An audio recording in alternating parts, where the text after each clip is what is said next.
आमे शास्त्र पढ़ू, आमे साधना करूँ एवं आमे मंदिर को जाऊ सत्संग करूँ। तार मूल लक्ष्य यदि बुझा पड़ो आमे कहीं जाऊ एसबू कहीं करूँ कहीं आम भितर मानविकता को वृद्धि करने एसबू करूँ।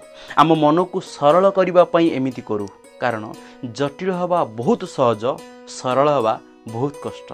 आउ सेइथिपाई तो मुनि ऋषि माने हजार हजार वर्ष धरी गुंफा भितर थांती, भगवान को तपस्या करुथांती गोटे पाई जे हे प्रभु मो हृदय को सरल करंतु जेमिति मु आपण को मो हृदय भितर बसई पारिबे। जो मनुष्य जो साधक जी परिवार भितर थांतु किंबा जी सन्यासी जीवन में थांतु जेकोसी जीवन में आपण थांतु ना कहीं यदि आम जीवन सरल न हो पारि, जड़े भल प्रेमिक न हो पारि, परर उपकार न करि पारिछि ना सेतेबेले पर्यंत आमर जीवन भगवान को प्राप्त होगा पाई कौन सी साधना जप तप किछि काम करिबो नाही। तेणुकरी ए जप तप द्वारा ए साधना द्वारा आमे आम सांसारिक जीवन थाई मध्य जप करि परिबा, आमे आम वैराग्य जीवन थाई मध्य जप करि परिबा।